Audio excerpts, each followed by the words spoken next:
And welcome everyone to Common Sense on Tap, a members only feature for the Society of Gilbert Keith Chesterton. On tap today, lots of common sense, and I've got some pure wood grain alcohol fresh from the still. Kevin O'Brien, who is joining me. Looks like he had some Maker's Mark there that he was drinking. Yeah, I am. Actually, Dale, I think you're drinking bathtub gin, which is good. The problem is one of your kids took a bath. So, Oh, that wouldn't be good at all. No, that's not a good thing. no, Yes, well, in any case, it's all about self-sufficiency, right? Right, Kevin? that's right. Exactly. And we are self-sufficiently going to look into the next chapter in Orthodoxy, right? Chapter 2, The Maniac. We have a couple of maniacs to discuss it right now. This is such a great book. We had the first go around with chapter 1 in our last session, but the Maniac, Chesterton starts to make the arguments of why he became a Christian, and he starts with looking at other philosophies. He establishes in this book he didn't become a Christian from reading classical Christian apologetics. He got the idea that Christianity was true from reading what the opponents of Christianity had to say about it. And in the Maniac, the theme of this chapter is that modern philosophy will get you one place. Where will it get you, Kevin? I could turn that off. I suppose I should tell you my answer and not text it to you. Yeah, go Yeah. tell everyone, tell the members. I was texting it to you, and that's why your phone made that noise. Yeah. It will get you into eventually the suicide of thought, which is the next chapter. It gets you into the madhouse. It gets you into Hanwell. Hanwell. Yeah. Hanwell. See, when people read this book, they read about Hanwell. They don't know what Hanwell is. You know what we need? We need a version of this book where you take all of the bizarre references to these 19th century authors and these place names in England and these strange historical events, and you need that stuff sort of written or edited out. You need a version of Orthodoxy that people can read and understand. Kevin, a new version of Orthodoxy. Now that's the idea of a maniac. If you I mean, we're talking about crazy ideas here. Mm-hmm. Rewriting Orthodoxy into a new edition. I'm sorry, but it would be a good idea if people reading it knew what Hanwell was. They at least need to know that. Here in St. Louis, we say Arsenal Street because we have a mental institution on Arsenal Street. So people would say, you better watch out. They're going to send you to Arsenal Street. So in Chesterton's time, they'd say, you're going to end up in Hanwell, which means you're ending up in the, well, you used to say the crazy house, the nut house. Can't say that anymore. You'd end up in the asylum for people who are mentally deranged. We still throw around things like padded cell. We talk about padded cell. Right, yeah. And Chesterton actually makes a reference to the cell in this one. And that's a very key reference, is that reference to the cell. He calls it, here comes the graphic now. It's coming. It's coming. Here we go. It's coming. Whoops. No, that's not it. That's not it, Kevin. I was going so well. Here we go. Here we go. Yep. The clean, well-lit prison of one idea. That's the padded cell. The clean, well-lit prison of one idea. He has sharpened his mind to one painful point. He is without healthy hesitation and something complexity, because your picture is covering that adjective before complexity. Healthy complexity. Healthy complex? Yeah, I can get rid of my picture. Well, I figured out how to do all that. Don't worry about that. Yeah, I'm not going to worry about it. I can't see it. But the point is, that phrase, clean, well-lit prison of one idea, is what this chapter is about. Modern philosophies just get stuck in a rut, and it will lead to insanity. And he compares the way the maniac thinks with the way people in modern times think. that the maniac is perfectly logical. There's no way of convincing someone who's paranoid that everything is not a conspiracy against him, because his logic is airtight. So they don't need argument, they need air. They need fresh air. They need to break out rather than continually breaking in.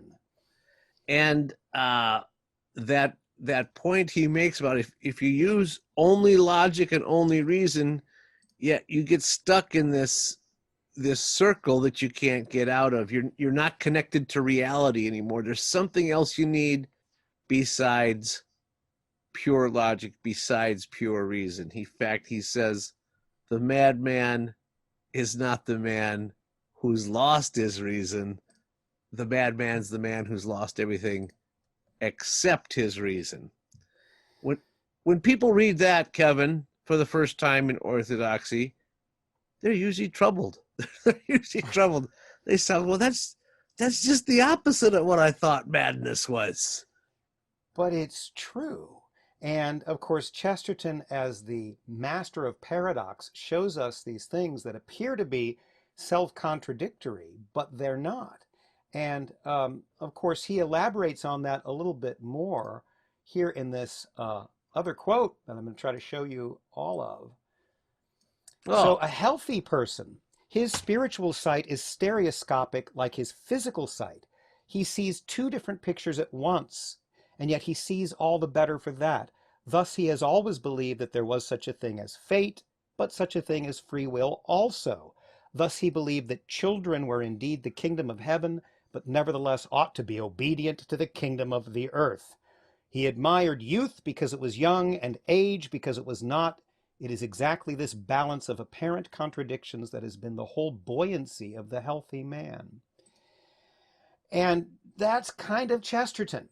That's sort of Chesterton in a nutshell. Not in a nut house, but in a nutshell. Yeah, in a nutshell. So you introduced an important word there a while back. Yeah. Which was stereoscopic? No? Oh. What am I holding up there? Are those ducks? Those are ducks. Yeah. It's a paradox. I had so many high hopes for these videos. Yeah, all right.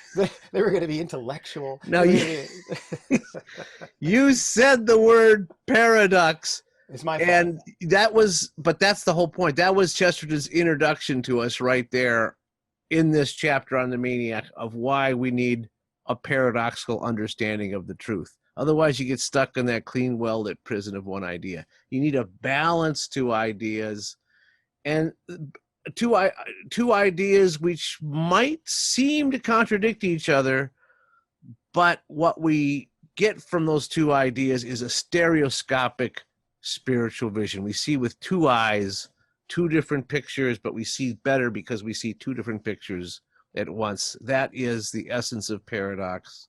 But more than that, you're also seeing something outside of yourself. Yep. He talks about this in other chapters too, where he refers to the inner light and so forth. But one of the things that happens that's logically consistent is, you would call it solipsism, or the belief that you're the only one. As he says, there's no way you can prove to someone that he is not dreaming, because anything that would happen to you could happen to you in a dream. It takes a kind of a leap of faith to say, wait a minute, there's a reality outside of me, and I can see it stereoscopically, paradoxically, but if I can break out of my self-consuming snake that eats its own tail, I can begin to think in a healthy way. Yeah, you call it a leap of faith, but in essence, it's a natural human act to accept the fact that reality exists outside yourself, even if you can't prove it. Because the whole idea about pure logic is you have to be able to prove something. But even the act of logic begins with an assumption that you can't prove. And so we begin existence with this thing we can't prove, which is existence. And as he says in a later chapter, it is an act of faith to believe that our thoughts have any relation to reality at all. That sounds shocking, and it sounds deeply skeptical. And in a way it is, but it's skepticism to a point that affirms faith.